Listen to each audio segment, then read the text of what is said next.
Welcome to my YouTube channel. ಮಾತಾಡು. Welcome ಹೇಳು. Welcome my YouTube channel. Subscribe ಆಗಿ ಅಮ್ಮಂಗೆ ಅಮ್ಮನ ಚಾನಲ್ಗೆ ಸಬ್ಸ್ಕ್ರೈಬ್ ಆಗಿ ಪ್ಲೀಸ್. ಮುತ್ಕೊಡು ಎಲ್ಲರಿಗೂ ಒಂದು. ನಮ್ಮ ಚೋಟು ಈರುಳ್ಳಿ ಬಿಡಿಸ್ಕೊಡ್ತಿದ್ದಾಳೆ ಸಾಂಬಾರು ಮಾಡೋದಕ್ಕೆ. ಏನು ಸಾಂಬಾರು ಮಾಡ್ತಿದ್ದೀವಿ ಅಂದರೆ ನುಗ್ಗೆಕಾಯಿ ಸಾಂಬಾರು. ಹೇಗೆ ಮಾಡಿದೆ ನೋಡೋಣ ಬನ್ನಿ. ಫಸ್ಟಿಗೆ ಒಂದು ಕುಕ್ಕರ್ ಇಟ್ಕೊಂಡು ಸ್ವಲ್ಪ ಆಯಿಲ್ ಹಾಕ್ಕೊಳ್ಳಿ.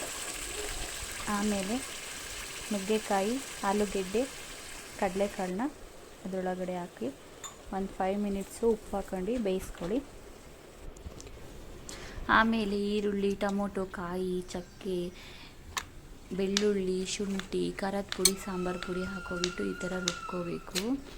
ರುಬ್ಕೊಂಡ ನಂತರ ನಾವೇನು ತರಕಾರಿ ಬೇಯಕ್ಕೆ ಹಾಕಿದ್ವಿ ಅದರೊಳಗಡೆ ಹಾಕಿ ನಿಮಗೆ ಎಷ್ಟು ನೀರು ಬೇಕು ಅಷ್ಟು ನೀರನ್ನ ಹಾಕ್ಕೊಳ್ಳಿ. ಹಾಕಿದ ನಂತರ ಸಾಂಬಾರು ಪೌಡರ್ನ ಹಾಕ್ಕೋಬೇಕು. ನಿಮಗೆ ಬೇಕಾದರೆ ಹಾಕ್ಕೊಳ್ಳಿ, ಈಗ ಸ್ಕಿಪ್ ಮಾಡ್ಕೊಳ್ಳಿ. ನಾನಿಲ್ಲಿ ಸ್ವಲ್ಪ ಸಾಂಬಾರು ಪೌಡ್ರನ್ನೂ ಸಹ ಆ್ಯಡ್ ಮಾಡ್ಕೊಂಡಿದ್ದೀನಿ. ಇಷ್ಟೇ ಮುಗೀತು. ಸಿಂಪಲಾಗಿ ಮಾಡ್ಬೋದು, ಬೇಗನೆ ಆಗುತ್ತೆ ನುಗ್ಗೆಕಾಯಿ ಸಾಂಬಾರು. ಒಂದೇ ಒಂದು ವಿಸಿಲ್ ಹೊಡ್ಸಿದ್ರೆ ಸಾಕು. ಆಮೇಲೆ ಅದು ಹಸಿ ವಾಸನೆ ಹೋಗಿ ವಿಸಿಲ್ ಹೊಡೆದ ನಂತರ ಕುಕ್ಕರ್ ಮುಚ್ಚಳ ತೆಗೆದು ನಾವು ಬೇಯಿಸ್ಕೋಬೇಕಾಗುತ್ತೆ. ಅದು ವಿಸಿಲ್ ಬರೋವರೆಗೂ ನಾನು ಪಾತ್ರೆ ತೊಳ್ಕೊಂಡು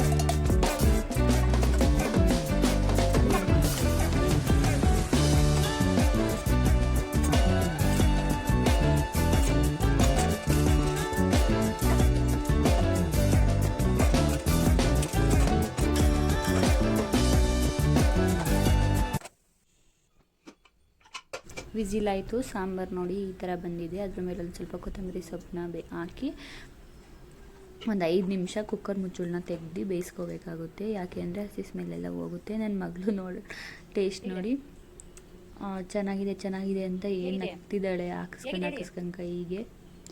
ನೀವು ಮಾಡಿ ಹೇಗಿದೆ ಅಂತ ಕಮೆಂಟ್ಸ್ ಮಾಡಿ ಫ್ರೆಂಡ್ಸ್.